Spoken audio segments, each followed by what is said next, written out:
Hey guys, how are you all? Hope all doing well. I'm Tanuja Takwal and welcome back to my channel Women's Natural Health Care. So guys देखिए, जल्दी pregnancy conceive करने के लिए, implantation को सफल बनाने के लिए, एग की क्वालिटी के लिए, ओवुलेशन के लिए हेल्दी डाइट का होना बहुत ज़्यादा ज़रूरी है। अगर आपकी डाइट हेल्दी है तो ऑटोमेटिकली आपके प्रेगनेंसी कंसीव करने के चांसेस भी बढ़ जाते हैं। बट ये ज़रूरी नहीं है कि ओवुलेशन से पहले जो फूड आप ले रहे हैं ओवुलेशन को ट्रिगर करने के लिए या ओवुलेशन को हेल्दी करने के लिए या एग की क्वालिटी को इम्प्रूव करने के लिए वही फूड आपको ओवुलेशन के बाद इम्प्लांटेशन को सफल बनाने में भी हेल्प करेंगे। क्योंकि कई बार ये होता है, महिलाओं को नहीं पता होता है कि उन्हें क्या लेना है ओवुलेशन के बाद, क्या नहीं लेना है।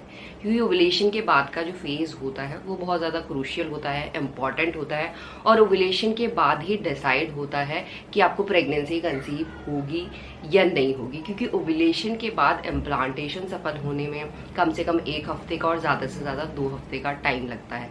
यानी जो ये 1 हफ्ते से लेके 2 हफ्ते का टाइम होता है, इस टाइम पे बच्चा यूट्रल लाइनिंग पे आरोपित हो जाता है। तो इस टाइम बहुत सी चीज़ें आपको अपनी डाइट में नहीं लेनी होती हैं जो हेल्दी भी होती हैं, बट वो हेल्दी चीज़ें आपके इम्प्लांटेशन को फेल कर सकती हैं या आपके मिसकैरेज का कारण बढ़ सकती है या प्रेगनेंसी में कोई कॉम्प्लिकेशन को क्रिएट कर सकती है। तो आज के वीडियो में मैं आपको कुछ ऐसे फूड्स बताने वाली हूँ जो आपको अपने पीरियड डेट से 2 हफ्ता पहले या ओवुलेशन के बाद बिल्कुल भी नहीं लेने चाहिए। क्योंकि जो ये फूड्स है ये महिलाओं के यूट्रस में संकुचन को पैदा करते हैं, कॉन्ट्रैक्शन को पैदा करते हैं, जिससे अर्ली मिसकैरेज के चांसेस बढ़ते हैं या लेटर ऑन प्रेगनेंसी में कुछ कॉम्प्लिकेशन या बच्चे की ग्रोथ या डेवलपमेंट में कुछ भी एबनॉर्मल हो सकता है। इसीलिए आपको ओवुलेशन के बाद ये फूड्स नहीं लेने हैं, सावधानियां बिल्कुल बरतनी चाहिए। क्योंकि जो ये पहला 3 महीने होते हैं, इस टाइम पे आपने भी सुना होगा कई बार, जो पहले 3 महीने होते हैं और जो लास्ट के 3 महीने होते हैं वो बहुत ज़्यादा इंपॉर्टेंट होते हैं। यहाँ पे कुछ भी मिस्टेक आपकी प्रेगनेंसी को खराब कर सकती है। तो इसमें सबसे पहला जो फूड है वो है फेंग्रिक सीड्स, जिसे हम मेथी का दाना भी कहते हैं, जो पीले पीले कलर के होते हैं। आमतौर पर हम इसे तड़के में यूज़ करते हैं या कुछ महिलाएं अपने ओवुलेशन को स्टिमुलेट करने के लिए, ट्रिगर करने के लिए फेंग्रिक सीड्स का यूज़ करती है, फेंग्रिक सीड्स का पानी पीती है। तो देखिए, ओवुलेशन से पहले अगर फेंग्रिक सीड्स का पानी पी रही है, तड़का लगा रहे हैं, तो बहुत ज़्यादा अच्छा है।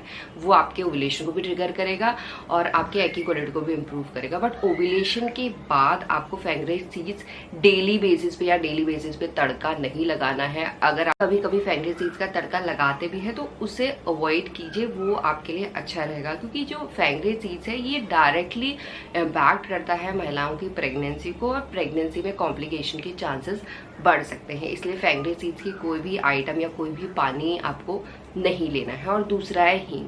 आमतौर पे इंडियन हींग अपने खाने में तड़का लगाने के लिए यूज़ करते ही करते हैं। देखिए क्या होता है, कुछ भी चीज़ अगर आप थोड़ी क्वांटिटी पे ले रहे हैं और गलती से कभी एक दिन ले लिया तो इतना ज़्यादा कुछ नहीं होता है। बट वो थोड़ी थोड़ी जो अमाउंट में हींग आप अपने खाने में तड़के के टाइम डाल रहे हैं और रेगुलर बेसिस पे लेंगे तो ये बच्चे की ग्रोथ एंड डेवलपमेंट को भी खराब करता है और साथ में यूट्रस में कॉन्ट्रैक्शन को भी पैदा कर सकता है, जिससे इम्प्लांटेशन सफल होने के बाद भी महिलाओं का इम्प्लांटेशन फेल हो सकता है और प्रेगनेंसी खराब हो सकती है। इसके साथ गाइज अजीनोमोटो देखिए बिल्कुल सॉल्ट की तरह लगता है, व्हाइट होता है, उसका काम भी बिल्कुल सॉल्ट की तरह होता है, खाने में नमक का ही काम करता है, थोड़ा सा देखने में अलग होता है बट नमक से बहुत ज़्यादा सस्ता आता है। तो जब भी आप बाहर स्ट्रीट फूड खाते हैं या कोई भी चाइनीज़ फूड खाते हैं तो वो सस्ते होने की वजह से तो उसमें अजीनोमोटो डलता ही डलता है, बट साथ ही साथ कि आपके टेस्ट को भी एनहांस करता है। तो आपको ये गलती नहीं करनी है, टेस्ट के चक्कर पे नहीं पड़ना है,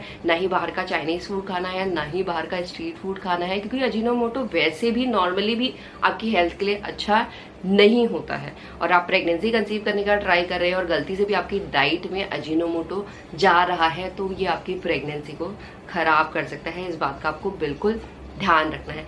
इसके साथ गाइस ग्रेप्स, कई महिलाओं को ग्रेप्स की क्रेविंग होती है। देखिए, अगर ग्रेप्स एक दिन आपने खा लिया कुछ नहीं होगा, बट डेली बेसिस पे आप 2-2, 3-3, 4-4 ग्रेप्स खा रहे हैं तो ये आपकी प्रेगनेंसी के लिए अच्छा नहीं है। क्योंकि ग्रेप्स में एक एसिड होता है जो महिलाओं के बॉडी के टेम्परेचर को रेज कर सकता है, बढ़ा सकता है।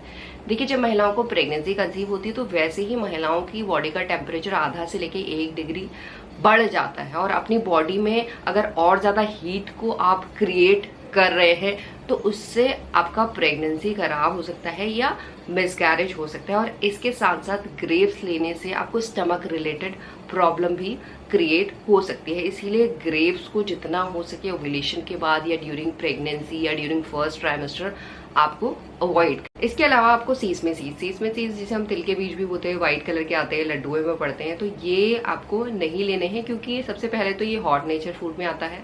इस फूड की तासीर बहुत ज़्यादा गर्म होती है। अगर ऑलरेडी आपकी बॉडी में हीट ज़्यादा हो रही है और ज़्यादा डाइट में आप सीसमे सीड्स लेके अपनी बॉडी के हीट को बढ़ा रहे हैं, तो उससे first of all pregnancy conceive करने में दिक्कत आ सकती है। और अगर प्रेगनेंसी कंसीव हो भी गई तो कॉम्प्लिकेशन के चांसेस भी बढ़ सकते हैं, क्योंकि गाइस जो सीसमे सीड्स होते हैं यानी जो तिल के बीज होते हैं, ये मेनली अर्ली फेज में प्रेगनेंसी को अबॉर्ट करने के काम आता है। अगर वो चीज़ें आप अपनी डाइट में ले रहे हैं जो बच्चे को अबॉर्ट कर सकती है, तो उससे बहुत ज़्यादा खतरा हो सकता है आपकी प्रेगनेंसी के लिए। तो इस बात का आपको ध्यान रखना है। कोई भी फूड जिसकी तासीर गर्म हो या हॉट नेचर फूड हो, क्योंकि जो स्पाइसी फूड होते हैं वो भी खा के बहुत ज़्यादा बॉडी में हीट पैदा होती है, तो उन फूड्स को आपको अवॉइड करना है। क्योंकि नॉर्मली जो डॉक्टर्स हैं वो सिर्फ पपाया, पाइनएप्पल और कैफीन को अवॉइड करने के लिए कहते हैं, बट उसके अलावा भी जो फूड्स मैंने बताए हैं, तो इन फूड्स को भी आपको पीरियड से 2 हफ्ता पहले से लेना बंद कर देना चाहिए, जिससे आपका इम्प्लांटेशन भी हेल्दी होगा और आप हेल्दी प्रेगनेंसी को सस्टेन भी